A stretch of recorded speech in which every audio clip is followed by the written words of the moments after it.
তাইলে উম্মত হিসেবে আমাদের দায়িত্ব, যাদের এবিলিটি আছে অবশ্যই আমরা কুরবানি আমার নবীর নামে দিব।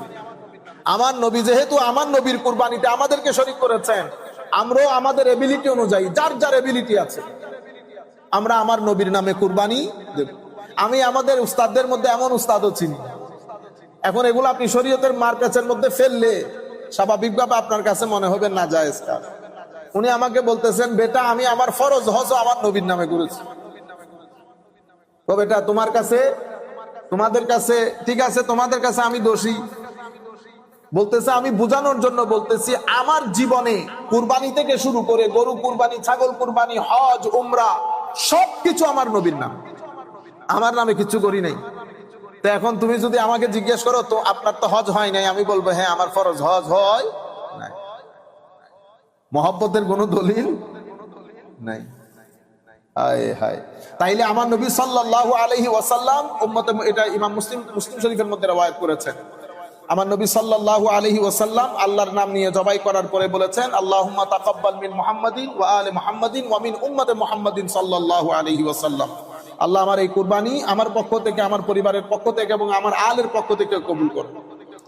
এবং হযরতে হাফসা রাদিয়াল্লাহু তাআলা আনহা বলছেন, আপনারা জানেন হযরতে হাফসা উম্মুল মুমিনিন, আমার নবীর স্ত্রী, আমাদের আম্মা জান। হযরত আয়েশা হযরত আবু বকর সিদ্দিকের বেটি এবং হযরতে হাফসা হযরতে ফারুক আজমের কন্যা। ফারুক আজমের কন্যা, ফারুক আজম রাদিয়াল্লাহু তাআলা আনহু হযরত হাফসার পূর্ববর্তী স্বামী যখন শহীদ হয়েছেন কোন এক যুদ্ধে, ফারুক আজম, হাফসা রাদিয়াল্লাহু তাআলা আনহার তো অনেক বয়স হয়ে যায় না, ফারুক আজম একবার আবু বকরের কাছে যায়, একবার আয়েশার কাছে যায়, একবার উসমানের কাছে গেছে একটু বিয়ে করার জন্য। বাপ তো, বাপের ঘুম থাকে, প্রত্যেক বাপ এক রকমের। ফারুক আজমের মতো এত প্রেস্টিজিয়াস জলিলুল কদর সাহাবী ঘরে ঘরে ঘুরতেছে, মেয়েটাকে একটু বিয়ে দেবো, তোমরা একটু বিয়ে করো। আমার নবীর দরবারে এসে দুঃখ করে, আমার নবী তো চেহারা দেখে বুঝে ফেলছে। তো বলতেছি, আর রাসূলুল্লাহ, হাফসার জন্য তো অনেক স্বামী খুঁজছি, কেউ তো বিয়ে করতেছে না। শেষে উসমানের কাছে গেছি, উসমান বলতেছে আমার এখন বিয়ে করা ওই অবস্থানের মধ্যে আমি নাই। আমার নবী বলতেছেন, ওমর, হাফসাকে যে বিয়ে করবে সে উসমানের চেয়ে উত্তম, উসমান যাকে বিয়ে করবে সে হাফসার চেয়ে উত্তম। ফারুক আজম বুঝে, প্রথমটা বুঝছে, উসমান যাকে বিয়ে করবে সেটা হাফসার চেয়ে উত্তম, আর হাফসাকে যে বিয়ে করবে সে উমরের চেয়ে উত্তম। ফারুক আজমের মুখে হাসি, মানে বুঝাইতে চাইছে উসমান, উমর ল হাফসাকে আমি বিয়ে করব, আর উসমান আমার মেয়েকে বিয়ে করবে, তাহলে আমার মেয়ে হাফসা থেকে উত্তম, আর হাফসাকে আমি যেহেতু বিয়ে করব আমি উসমানের চেয়ে উত্তম। ফারুক আজমের ঈদের দিন ছিল, আপনি বলতেছেন ঈদ 2 দিন, হ্যাঁ ফারুক আজমের ঈদের দিন। হায় হায় হায়, তো সেদিন দেখে বোঝা যাচ্ছে যার নাম শুনলে শয়তান দৌড়ায়, সেই ব্যক্তির খুশির কোনো অন্ত নাই। আমার নবী সুবহানাল্লাহি ওয়া বিহামদিহি সুবহানাল্লাহ, এইভাবে আমার নবী সাহাবায়ে কেরামকে খুশি করেছেন, কোনো প্রয়োজন ছিল না কিন্তু খুশি করেছেন আমার নবী। হযরত সৌদা বিনতে জুমআ, আমার নবীর প্রথম খাদিজাতুল কুবরা রাদিয়াল্লাহু তাআলা আনহার ইন্তেকালের পরে আমার নবী অসম্ভব দুঃখিত। সৌদা বিনতে জুমআ রাদিয়াল্লাহু তাআলা আনহার, আমাদের উম্মাহাতুল মুমিনিন, আমাদের মাদের মধ্যে বয়স্কা ছিল। সৌদা বিনতে জুমআ রাদিয়াল্লাহু তাআলা আনহার স্বামী, উনি সহ ওনারা প্রথম হাবাসায় যারা হিজরত করেছেন ওখানে চলে গেছেন, প্রথম ইসলাম কবুল করে, অনেক বড় কন্ট্রিবিউট করেছে দ্বীনের ক্ষেত্রে। ওনার স্বামী মারা গেছে, উনি ফেরত এসেছেন, কোনো ঠিকানা নাই, কারণ ইসলাম কবুল করার কারণে কেউ গ্রহণও করতেছে না। আমার নবীকে বলা হয়েছে, হুজুর সৌদাকে দেখভাল করার কেউ নাই, আপনার ঘরে তো মানুষ দরকার, হুজুর আপনি সৌদাকে, হ্যাঁ সৌদাকে আমি বিয়ে করি। রাসূলে পাকের মতো ইমামুল আম্বিয়া সৌদা বিনতে জুমআ স্বপ্নের মধ্যেও কল্পনা করতে পারেন নাই যে আমার নবী সৌদাকে বিয়ে করবে, বিয়ের প্রস্তাব দেন। হযরত সৌদা বিনতে জুমআ রাদিয়াল্লাহু তাআলা, এভাবে আমার নবীর যত বিয়ে শাদী সব এই আন্দাজে, কোনটা পলিটিক্যাল কারণে, কাউকে খুশি করার জন্য আমার নবী সাল্লাল্লাহু আলাইহি ওয়াসাল্লাম করেছেন। আমরা আজকে জিলহজের প্রথম 10 দিন, তোর মধ্যে আমরা 2-3 দিন অতিবাহিত হয়ে গেছে, তো কিছু গুরুত্বপূর্ণ বিষয় আছে। আমরা চিন্তা করলাম যে আজকের দার্সটা আমরা ওই বিষয়ক বলি, যেন আমরা কিছু জিনিস জানতে পারি, স্পেশালি আমাদের অনেক ভাইদের অনুরোধ ছিল আমরা আজকের দার্স আমাদের কিতাব থেকে না দিয়ে যদি আমরা প্রথম 10 দিন বিষয়ক, ঈদ বিষয়ক, ইয়মে আরাফা বিষয়ক যদি আমরা কিছু কথা বলি। পবিত্র কোরআনে সূরা ফজরের 1 থেকে 3 নম্বর আয়াতে আল্লাহ রাব্বুল আলামিন ইরশাদ করেন ওয়াল ফজর, আমরা ইতিপূর্বে পড়েছি সেটা, ওয়ালায়ালিন আশর। আল্লাহ রাব্বুল আলামিন ফজরের শপথ করে এখানে 10টা রাতের শপথ করেছেন, ওয়ালায়ালিন আশর। হযরতে আব্দুল্লাহ ইবনে আব্বাস এবং আব্দুল্লাহ ইবনে জুবাইর রাদিয়াল্লাহু তাআলা আনহু, মুজাহিদ সহ সলফে সালেহিন উম্মত, পূর্বাপর সমস্ত উলামা মাশায়েখ, ওনাদের অভিমত হচ্ছে এই আয়াতের মধ্যে যেই 10 রাতের কথা আল্লাহ বলেছেন সেটা দিয়ে জিলহজ মাসের প্রথম 10 রাত উদ্দেশ্য। জিলহজ মাসের প্রথম 10 রাত উদ্দেশ্য। ইমাম ইবনে কাসির রাহমাতুল্লাহ আলাইহি পবিত্র কোরআনের এই আয়াতের ব্যাখ্যা করতে গিয়ে তাফসীর করেন এবং এটাকেই বলেন সবচেয়ে শুদ্ধ এবং সহি তাফসীর। এবং এই যে জিলহজ মাসের প্রথম 10 রাত 10 দিন, এটা হাদিসে পাকের আলোকেও আমার নবী সাল্লাল্লাহু আলাইহি ওয়াসাল্লাম এটার যে ফজিলত বর্ণনা করেছেন, এই থেকে উলামা ইকরামের এই অভিমতটা আরো স্পষ্ট হয়ে যায়। হযরতে আব্দুল্লাহ ইবনে আব্বাস রাদিয়াল্লাহু তাআলা আনহুর একটা রিওয়ায়াত, যেটা ইমাম তিরমিজিও এনেছেন এবং মূল হাদিস ইমাম বুখারী শরীফের মধ্যে বর্ণনা করেছেন। সেটা কি? আমার নবী সাল্লাল্লাহু আলাইহি ওয়াসাল্লাম ইরশাদ করেছেন, আমরা যখন সাল্লাল্লাহু আলাইহি ওয়াসাল্লাম বলবো আপনারা অবশ্যই বলবেন সাল্লাল্লাহু আলাইহি ওয়াসাল্লাম। মা মিন আইয়ামিল আমল আস-সালিহ ফিহিন্না আহাব্বু ইলাল্লাহি মিন হাযিহিল আইয়াম আল আশর। আমরা বিভিন্ন দিনে যে আমলগুলা করি, হাদিসে পাকের মধ্যে আমার নবী সাল্লাল্লাহু আলাইহি ওয়াসাল্লাম বলছেন এই দিনের এই যে আমলে সালেহ পুণ্যের কাজগুলা করি, তার মধ্যে সবচেয়ে উত্তম দিন হচ্ছে জিলহজের প্রথম 10 দিন। আমার নবী সাল্লাল্লাহু আলাইহি ওয়াসাল্লাম বলছেন বনি আদম যে দিনগুলাতে নেক কাজ করে, ভালো কাজ করে, আমলে সালেহ করে, তার মধ্যে সবচেয়ে উত্তম হচ্ছে জিলহজ মাসের প্রথম 10 দিন। এই কথা বলার পরে সাহাবায়ে কেরাম আমার নবীর দরবারে আরজ করলেন, ফাকালু ইয়া রাসূলুল্লাহ সাল্লাল্লাহু আলাইহি ওয়াসাল্লাম ওয়ালাল জিহাদ ফি সাবিলিল্লাহ। হুজুর, এই 10 দিনের যে ইবাদত, এটা কি আল্লাহর রাস্তায় জিহাদের চেয়ে উত্তম? আমার নবী বলতেছেন হ্যাঁ, জিহাদের চেয়ে উত্তম। তাইলে অসম্ভব গুরুত্বপূর্ণ কিছু দিন আমাদের দেখে চলে যাচ্ছে এবং আল্লাহ রাব্বুল আলামিন ভালো জানেন আগামী বছর আমরা আমাদের মধ্যে কে পাবেন আর কে পাবো না। যদি আমরা কনফার্ম থাকি যে আমরা অবশ্যই পাবো, আসলে ঘটনা সেরকম না। তাহলে আমার নবী বলছেন, এটা খুব, আমি জানি না আমি আপনাদেরকে বুঝাইতে পারতেছি কিনা, 365 দিন বছরের এই টোটাল দিবসের মধ্যে বনি আদম নেক আমল করে দিন সমূহে সবচেয়ে উত্তম দিন হচ্ছে, অর্থাৎ 365 দিনের সবচেয়ে উত্তম দিন হচ্ছে জিলহজের প্রথম 10 দিন। এর পরবর্তীতে অন্য রিওয়ায়াতের মধ্যে আমার নবী ইরশাদ করছেন, ইমাম আহমদ ইবনে হাম্বল উনি মুসনাদের মধ্যে এগুলা বর্ণনা করেছেন এই হাদিসটা। কি? এটা আব্দুল্লাহ ইবনে ওমর রাদিয়াল্লাহু তাআলা আনহু কর্তৃক বর্ণিত। মা মিন আইয়াম আযমু ইনদাল্লাহি ওয়ালা আহাব ইলাইহি মিনাল আমালি ফিহিন্না মিন হাযিহিল আশর। ও আল্লাহর দরবারে সবচেয়ে গুরুত্বপূর্ণ, সবচেয়ে বড় দিন, গ্রেট এবং সবচেয়ে মহব্বতের হচ্ছে এই 10 দিনের আমল। এই 10 দিনের আমল, এই 10 দিনের আমল আল্লাহর দরবারে সবচেয়ে বেশি গুরুত্বপূর্ণ এবং সবচেয়ে বেশি মহব্বতের। জিলহজের প্রথম 10 দিন আমাদের দেশে সেই অর্থে রেওয়াজ নাই। আমার নবী এরপরে বলছেন ফাকফিরু ফিহিন্না মিনাত তাহলিলে ওয়াত তাকবীরে ওয়াত তাহমিদ। সুতরাং তোমাদের উচিত হবে এই দিনগুলাতে আল্লাহ রাব্বুল আলামিনের বরত্বের বর্ণনা দেওয়া, সুবহানাল্লাহ ওয়ালহামদুলিল্লাহ ওয়ালা ইলাহা ইল্লাল্লাহু আল্লাহু আকবার, এই জিকিরগুলো বেশি বেশি করে উচ্চারণ করা তোমাদের জন্য উচিত, তোমাদের উচিত। এই ক্ষেত্রে আমি গুরুত্বপূর্ণ একটা মাসআলা বলে রাখতে হয়। তা আমার নবী বলেছেন যে এই 10 দিনে আমরা কি করব? তাকবীরে তাশরিক করব।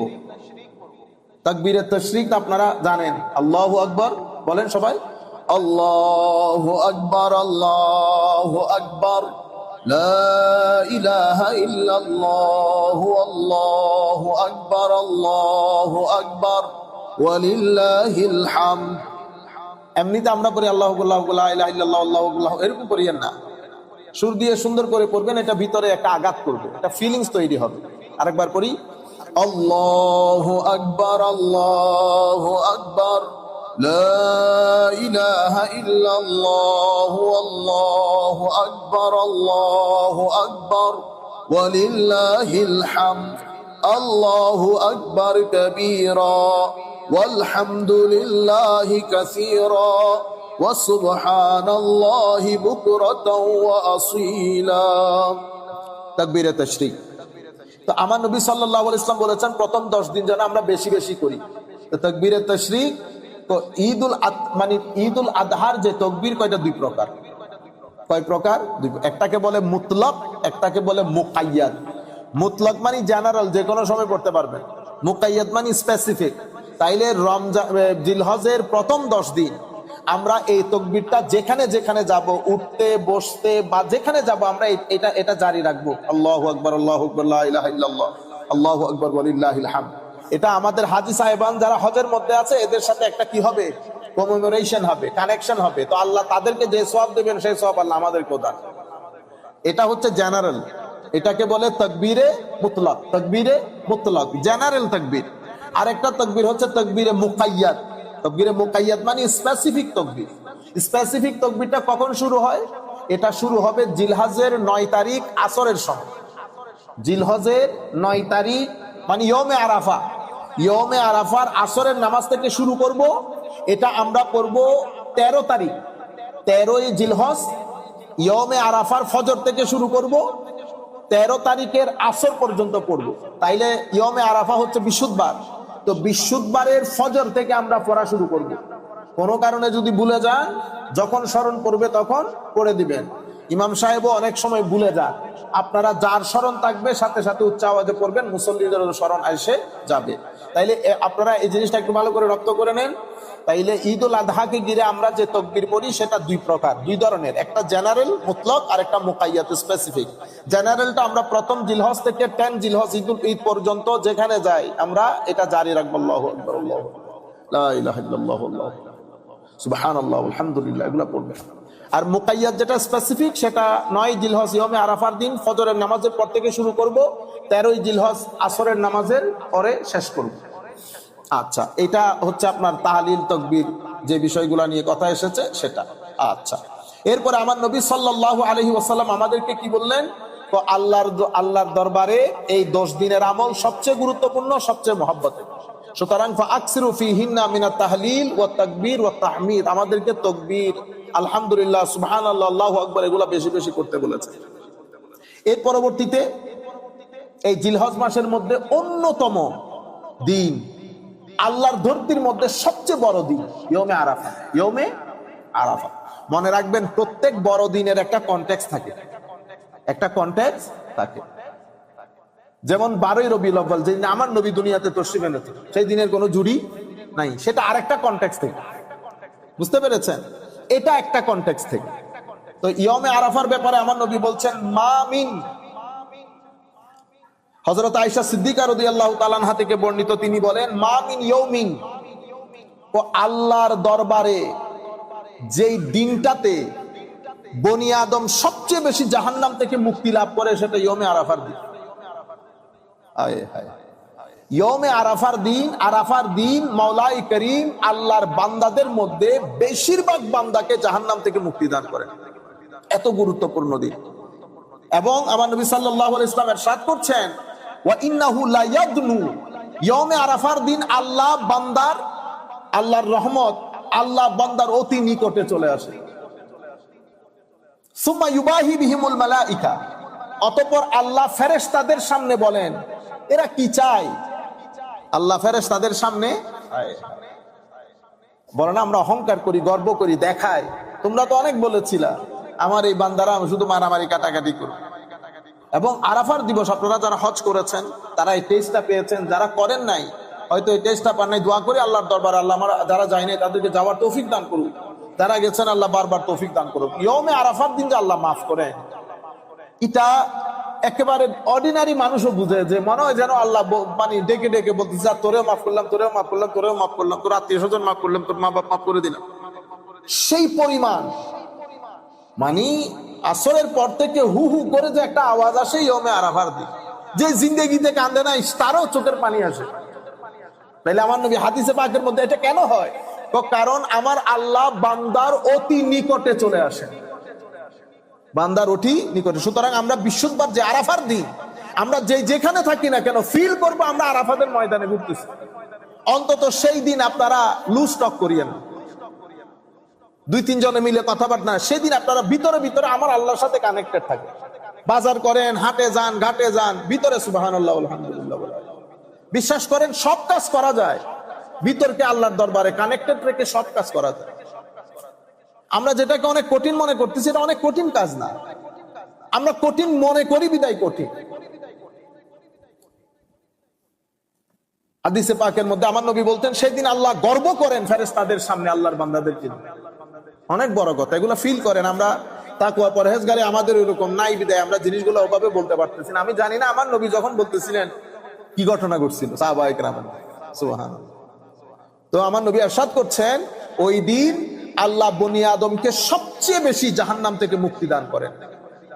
এবং ইয়মে আরাফাকে ঈদের দিন বলা হয়েছে, আমাদের উম্মতে মুহাম্মাদি ঈদের দিন বলা হয়েছে। আমাদের শরঈ ঈদ, যেই 2 ঈদে আমরা নামাজ পড়ি এটা তো আলাদা ঈদ।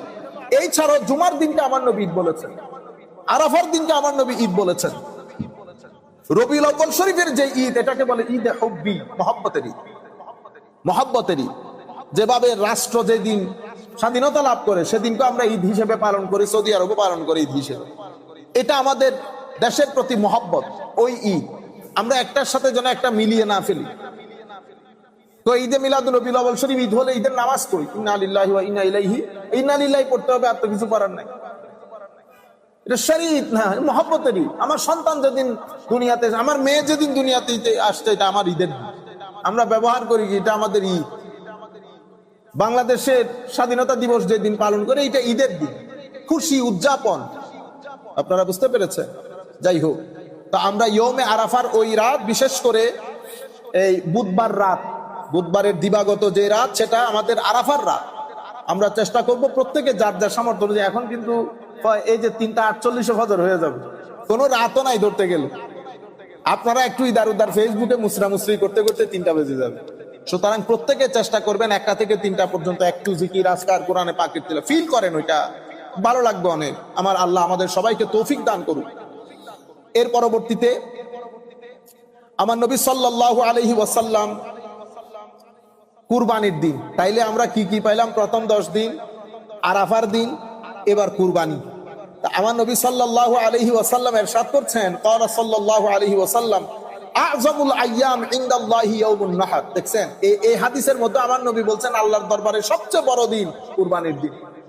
ওই হাদিসের মধ্যে বলেছে আল্লাহর দরবারে সবচেয়ে বড় দিন কিসের দিন? ইয়মে আরাফার দিন। অন্য হাদিসের মধ্যে বলেছে আল্লাহর দরবারে সবচেয়ে বড় দিন জিলহজের প্রথম 10 দিন। কনটেক্সচুয়াল ভিন্ন, কনটেক্সট, এক একটার কনটেক্সট এক এক রকম।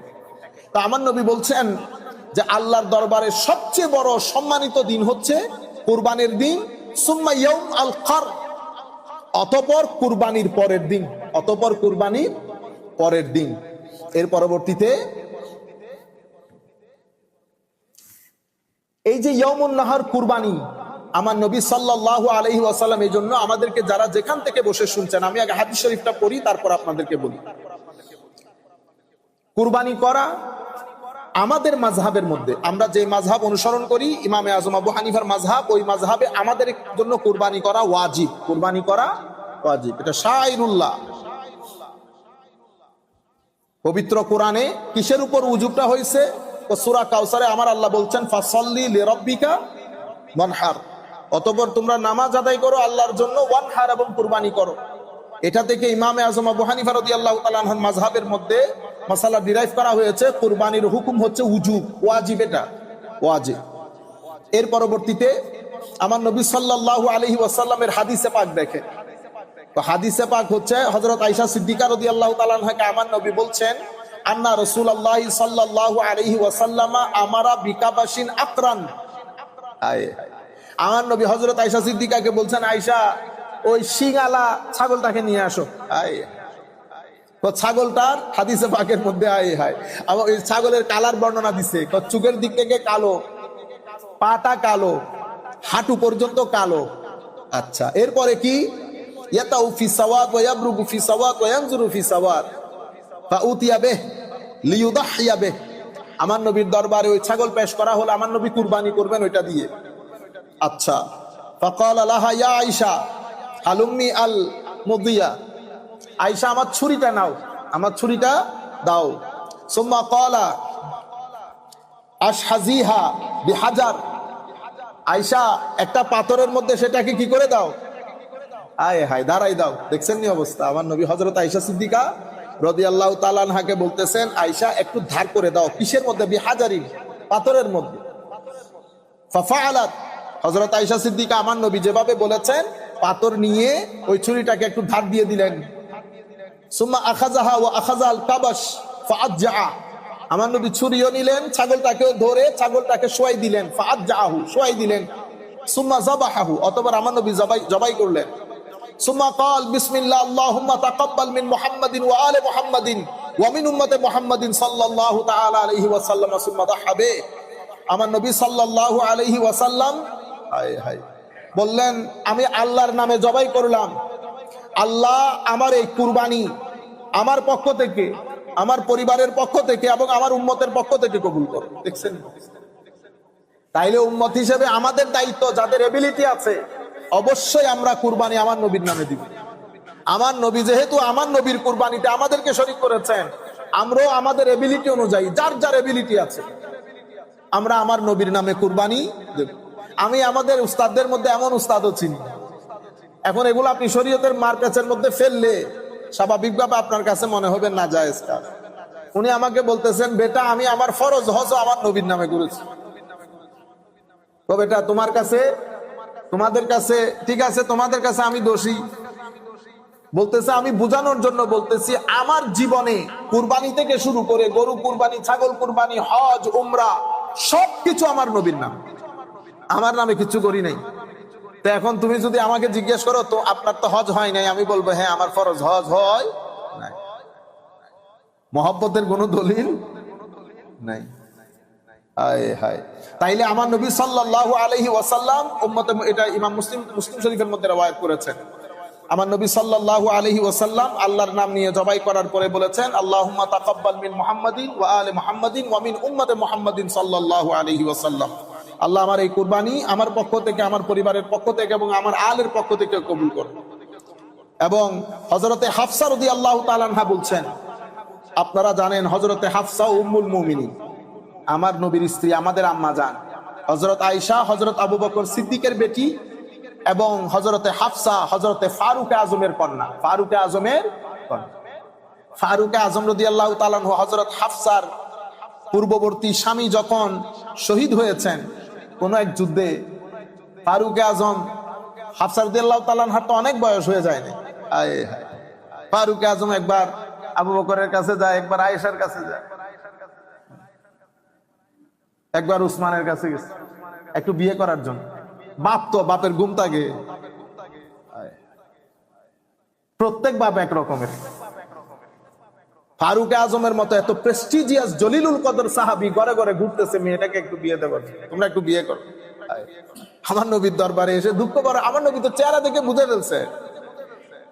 তো বলতেছি, আর রাসূলুল্লাহ, হাফসার জন্য তো অনেক স্বামী খুঁজছি, কেউ তো বিয়ে করতেছে না। শেষে উসমানের কাছে গেছি, উসমান বলতেছে আমার এখন বিয়ে করা ওই অবস্থানের মধ্যে আমি নাই। আমার নবী বলতেছেন, ওমর, হাফসাকে যে বিয়ে করবে সে উসমানের চেয়ে উত্তম, উসমান যাকে বিয়ে করবে সে হাফসার চেয়ে উত্তম। ফারুক আজম বুঝে, প্রথমটা বুঝছে, উসমান যাকে বিয়ে করবে সেটা হাফসার চেয়ে উত্তম, আর হাফসাকে যে বিয়ে করবে সে উমরের চেয়ে উত্তম। ফারুক আজমের মুখে হাসি, মানে বুঝাইতে চাইছে উমর, ল হাফসাকে আমি বিয়ে করব, আর উসমান আমার মেয়েকে বিয়ে করব, তাহলে আমার মেয়ে হাফসা থেকে উত্তম, আর হাফসাকে আমি যেহেতু বিয়ে করব আমি উসমানের চেয়ে উত্তম। ফারুক আজমের ঈদের দিন ছিল, আপনি বলতেছেন ঈদ 2 দিন। হ্যাঁ, ফারুক আজমের ঈদের দিন। হায় হায় হায়, তো সেদিন দেখে বোঝা যাচ্ছে যার নাম শুনলে শয়তান দৌড়ায়, সেই ব্যক্তির খুশির কোনো অন্ত নাই।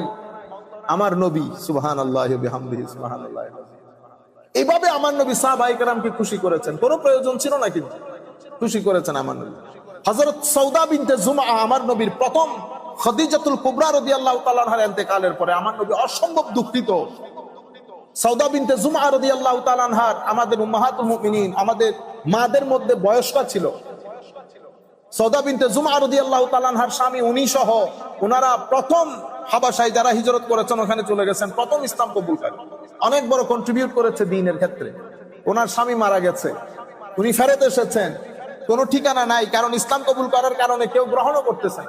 আমার নবীকে বলা হয়েছে, হুজুর সৌদাকে দেখভাল করার কেউ নাই, আপনার ঘরে তো মানুষ দরকার, হুজুর আপনি সৌদাকে, হ্যাঁ সৌদাকে আমি বিয়ে করি।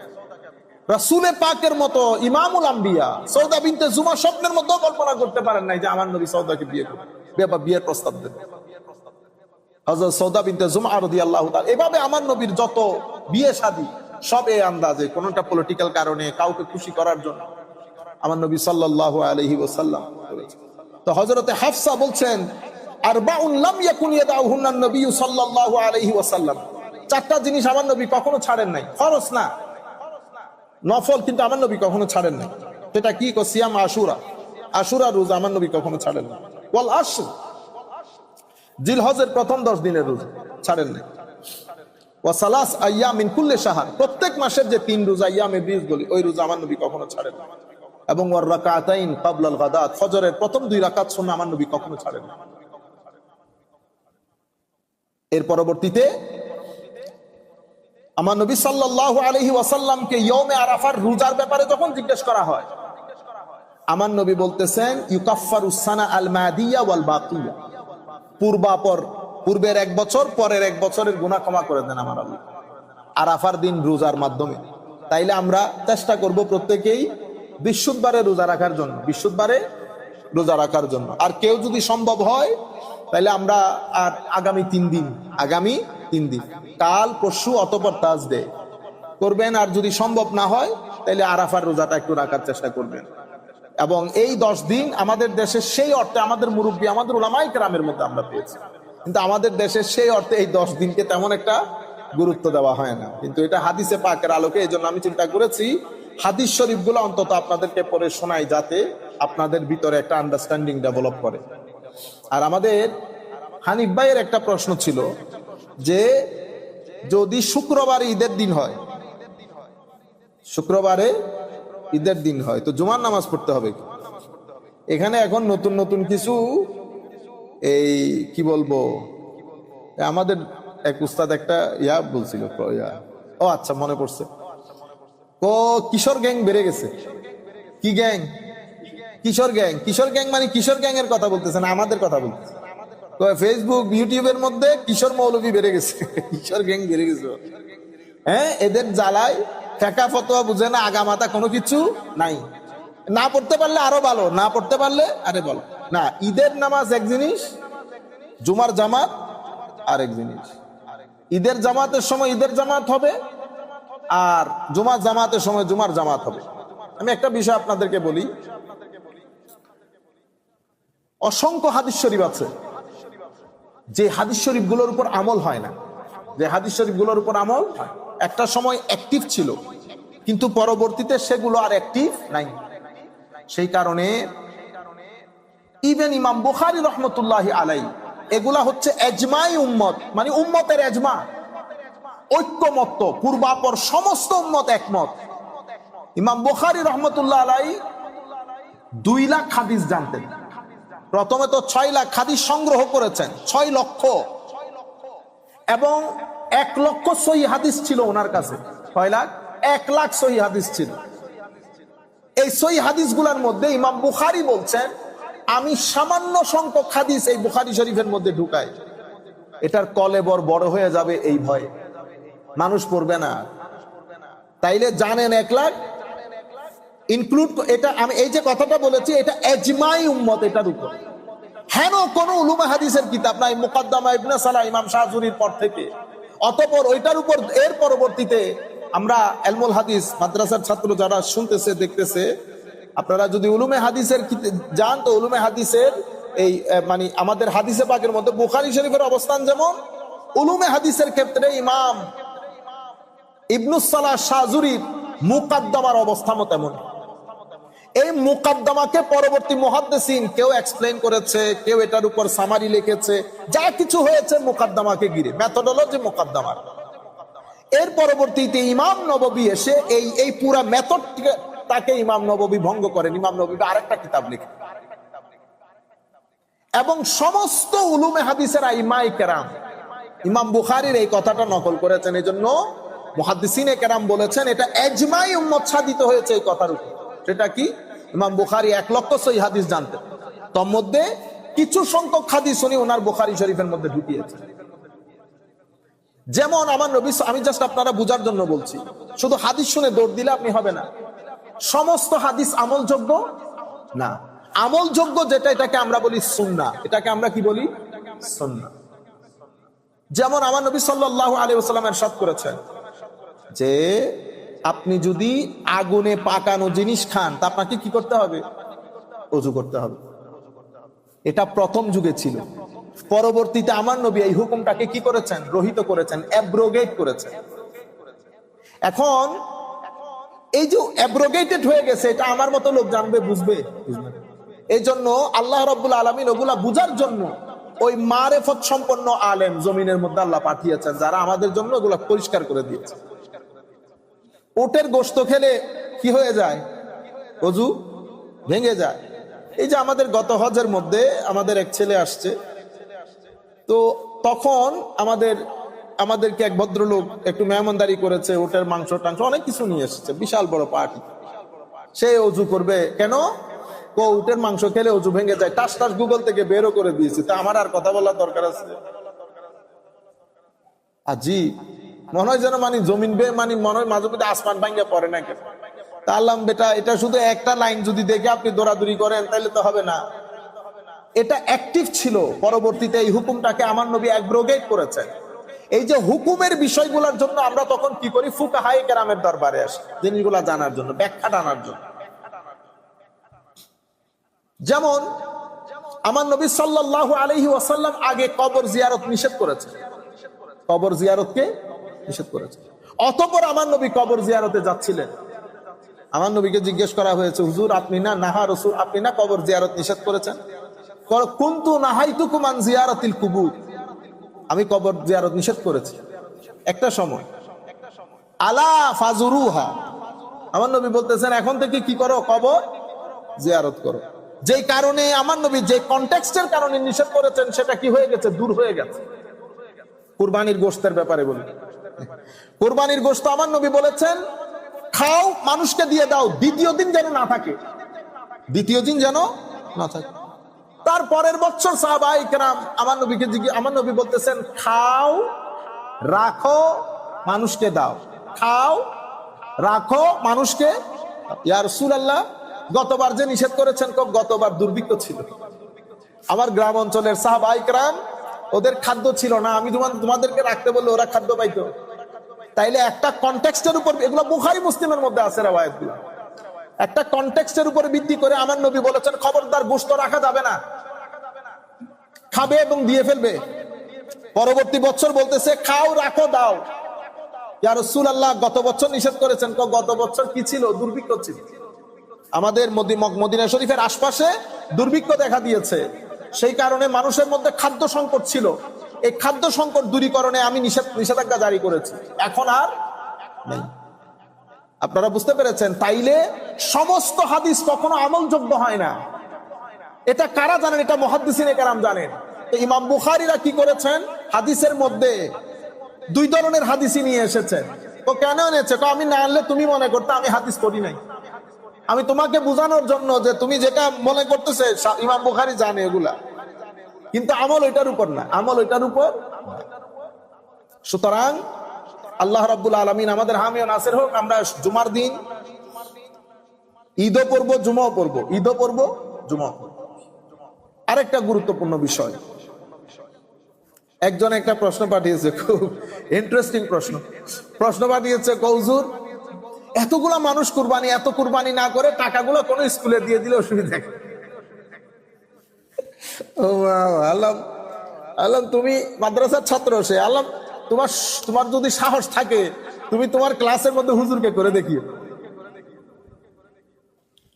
সে যে মাদ্রাসায় পড়ে, ওখানে যারা পড়ায় তারা তো ওরে মেরে হাড্ডি গুড্ডি এক করে ফেলবে। হ্যাঁ, ইসলামী মার্কা প্রশ্ন। এই ঘটনাটা ঘটিয়েছেন আমাদের গতবারের আমার মনে হয় 2-3 বছর আগে এক ভদ্রলোক, উনি বড় নেতা।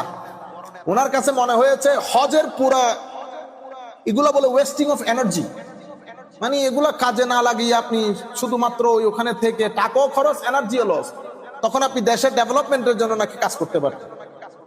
তো এখন আমাদের ভাইরা ওনারা মনে করেন যে একদিনে এতগুলা গরু জবাই না করে ওই টাকাগুলা যদি আমরা কোনো উন্নয়ন খাতে ব্যয় করি তাইলে তো অনেক এফেক্টিভ হবে।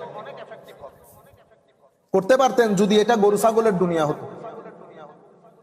মানুষের দুনিয়াতে আপনি যেভাবে চিন্তা করছেন, মানুষের দুনিয়াতে অনেক জিনিস এভাবে হয় না। কেন? মানুষকে আল্লাহ একটা মন দিয়েছেন, মানুষকে আল্লাহ একটা শরীর দিয়েছেন। মানুষের শরীরের যেমন কিছু চাহিদা থাকে, মনেরও কিছু চাহিদা থাকে। পশু পাখির দুনিয়ার মধ্যে সেলিব্রেশন নাই, মানুষের দুনিয়াতে কি আছে? সেলিব্রেশন আছে। আমরা পৃথিবীর প্রত্যেক দেশ তাদের স্বাধীনতা দিবস পালন করে $1 মিলিয়ন খরচ করে, সৌদি আরব বলেন, আমেরিকা বলেন, প্রত্যেক দেশ। আমার যে ভাইয়েরা প্রশ্ন করে, ওনারাই আবার বাংলাদেশ হোক, এখানকার টাইম স্কোয়ারে গিয়ে 25th of December Christmas day এবং 31st নাইট, ওই নাইটের মধ্যে আমরা পৃথিবী ব্যাপী যেই পরিমাণ টাকা আমরা ওই আলোকবর্তিকায় খরচ করি, পৃথিবীর অ্যাটলিস্ট 4টা থেকে 5টা আফ্রিকান দেশ ধনী হয়ে যাবে ওই টাকা দিয়ে। আপনারা ওই জায়গার মধ্যে প্রশ্নগুলা করেন না, প্রশ্নগুলা করতে আসছেন কুরবানির মধ্যে। আমি আপনাকে উত্তর দেব, আগে আপনি এটার উত্তর দিবেন, তখন আমি আপনাকে এটার উত্তর দিতে পারবো। যাই হোক, মনে রাখবেন, মানুষের সমাজের মধ্যে মানুষ কিছু কানেকশনকে মেনটেন করতে হয়। এই কানেকশন গুলা মেনটেন করা বাদে মানুষের যে মনের দুনিয়া, সেটার মধ্যে ব্যালেন্স থাকবে না। যদি ব্যালেন্স করতে না পারেন তো সেটা মেন্টাল এনজাইটি বা বিভিন্ন ধরনের এনজাইটির মধ্যে পড়ে যাবে। যেমন মানুষের সাথে একটা সম্পর্ক, তার মা বাবার এই কানেকশন, এই সম্পর্কের একটা ডিমান্ড আছে, সেই ডিমান্ড আপনাকে ফুলফিল করতে হয়। সেই ডিমান্ডটা কি? যেমন সে মায়ের পাশে বসে একটু হেসে কথা বলে, এটাও ডিমান্ড, এটাও ডিমান্ড। আপনি এটা ছাড়া পারবেন না। এই কানেকশন, মা বাবার কানেকশন, যা যা কিছু ডিমান্ড করে আপনি এগুলা করতে বাধ্য। কেন? আপনি না করে আপনি আপনার মনকে ভালো রাখতে পারবেন না। আপনার বন্ধুর সাথে আপনার একটা সম্পর্ক আছে, সেই বন্ধুর সম্পর্ক, আপনার ভাই আছে, বোন আছে, স্ত্রী আছে, ছেলে আছে, কন্যা, শত শত আত্মীয়, পারবেন বন্ধুর সাথে কথা না বলে থাকতে? এতগুলো আত্মীয়তার মধ্যে আপনার বন্ধুর দরকার কি? আমার মন খুঁজে, এমনকি মনকে কি মেহেদি গাছের ব্যাট দিয়ে পিটাইবেন? বেটা, তুই এত লোক থাকতে তুই আবার বন্ধুর খুঁজে। কিন্তু আপনি বন্ধুর সাথে যে জিনিসটা আপনার ভিতরে থাকে সেটা কিন্তু আবার অন্য আর কারোর সাথে আপনি শেয়ার করতে পারতেছেন না। অদ্ভুত একটা ফিলিংস, অদ্ভুত একটা ফিলিংস। তাইলে আপনি মাঝখানে অনেক কানেকশন আপনাকে মেনটেন করতে হয়, এবং এই কানেকশন গুলো আপনাকে হাসায়, আপনাকে কাঁদায়। রুয়ে দুনিয়ার সমস্ত কানেকশন এক জায়গায়, আর আপনার সাথে আপনার মাওলার কানেকশন আরেক জায়গায়।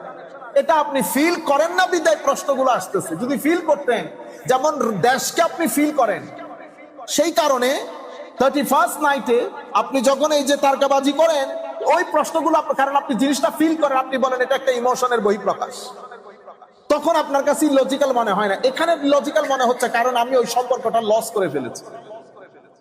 আমরা যে কুরবানি করি, এটা আমি আমার আল্লাহর কানেকশনের ডিমান্ডকে ফুলফিল করার জন্য, এবং এটা আমি করতেই হবে, আমার কাছে অন্য কোনো ওয়ে নাই। যাই হোক, আল্লাহ রাব্বুল আলামিন আমাদের হামি ও নাসির হোক। মাওলাই করিম আমাদেরকে কবুল করুক। সবাই যার যার মতো করে দোয়া করবেন, আমরাও দোয়া করি আল্লাহ রাব্বুল আলামিন আমাদেরকে এই 10 দিনের ফুয়ুজাত দিয়ে ধন্য করুক। আজকে আমাদের সালেক ভাই তবারুক নিয়ে এসছেন। ওনার জন্য আপনারা দোয়া করবেন, আল্লাহ যেন ওনার মনের আশা আকাঙ্ক্ষা পূর্ণ করেন। আল্লাহুম্মা আমিন। রব্বানা যালামনা আনফুসানা ওয়া ইল্লাম তাগফির লানা ওয়া তারহামনা লানাকুনান্না মিনাল খাসিরিন। ইয়া আল্লাহু ইয়া কারীম লা তাহরিমনা মিন বারাকাতে হাযাল আশর ইয়া আল্লাহ। মাওলাই করিম, এই মাসের প্রথম 10 দিনের ফিউজাত থেকে আমাদেরকে বঞ্চিত করিয়েন না আল্লাহ। অসংখ্য ভাই ব্রাদার হজের মধ্যে আছে আল্লাহ, মাওলাই করিম তাদের হজকে হজ্জে মকবুল করেন, আমাদেরকেও সেই ফিউজাত থেকে ধন্য করেন মাওলা। আমাদের গুনাহ খাতা ক্ষমা করেন, আমাদের পরিবার পরিজনের গুনাহ খাতা ক্ষমা করেন মাওলাই করিম। আমাদের সবাইকে আপনার রহমতের চাদরে আবৃত করেন, আমাদের প্রত্যেকের অন্তরে মায়া মোহব্বত উলফত দান করেন, আমাদের মধ্যে যারা অসুস্থ সুস্থতা দান করেন, প্রত্যেকের অন্তরের নেক তামান্না নেক আরজুগুলো পূর্ণ করেন, আমাদের প্রত্যেকের জিন্দগিকে সুন্দর করেন, ইজ্জতের করেন, আমাদের ভিতরের জগতে নূর দান করেন। আমাদের সালেক ভাই মাওলাই করিম তাবারুকাত নিয়ে এসছেন, আল্লাহ ওনার মনের আশা আকাঙ্ক্ষা পূর্ণ করেন, জাযায়ে খায়ের দান করেন, আহসানুল জাযা নিয়ামুল বদল দান করেন। আমাদের প্রত্যেকের জিন্দগিতে দিন দুগুনি রাত চৌগুনি তরক্কি দান করেন আল্লাহ। সামনের কুরবানি মাওলাই করিম, আমরা প্রত্যেকেই যার যার সামর্থ্য অনুযায়ী আল্লাহ কুরবানির নিয়ত করেছি মাওলা, আমাদের কুরবানি আপনি কবুল করেন, সহি সালামতে আমরা এটা দিতে পারি মতো তৌফিক দান করেন। যে আন্দাজে আপনি বলেছেন মাওলা যে আমি রক্ত চাই না, গোশত চাই না, আমি তোমার অন্তরের তাকওয়া দেখতে চাই আল্লাহ। যে জন্য আপনি এই কুরবানি আমাদের উপর ফরজ করেছেন, আমাদের প্রত্যেক ভাইদেরকে আল্লাহ এই কুরবানি করার তৌফিক দান করেন। এমন এক দেশে থাকি মাওলাই করিম, পরবর্তী প্রজন্মের কাছে এই মেসেজ কিভাবে পৌঁছাবো আমরা জানি না, তবে আমাদেরকে আপনি হিম্মত দান করেন, আমরা যেন তাদেরকে রাস্তা দেখিয়ে যেতে পারি এবং সুন্নত ইব্রাহিম যেন আমাদের নসলের মধ্যে কিয়ামত পর্যন্ত জারি ও সারি থাকে মাওলা। ওয়া সাল্লাল্লাহু তাআলা আলা খাইর খালকিহি মুহাম্মাদিন ওয়া আলা আলিহি ওয়া আসহাবিহি আজমাইন বিরহমাতিকা ইয়া আরহামার রাহিমিন। আসসালামু আলাইকুম।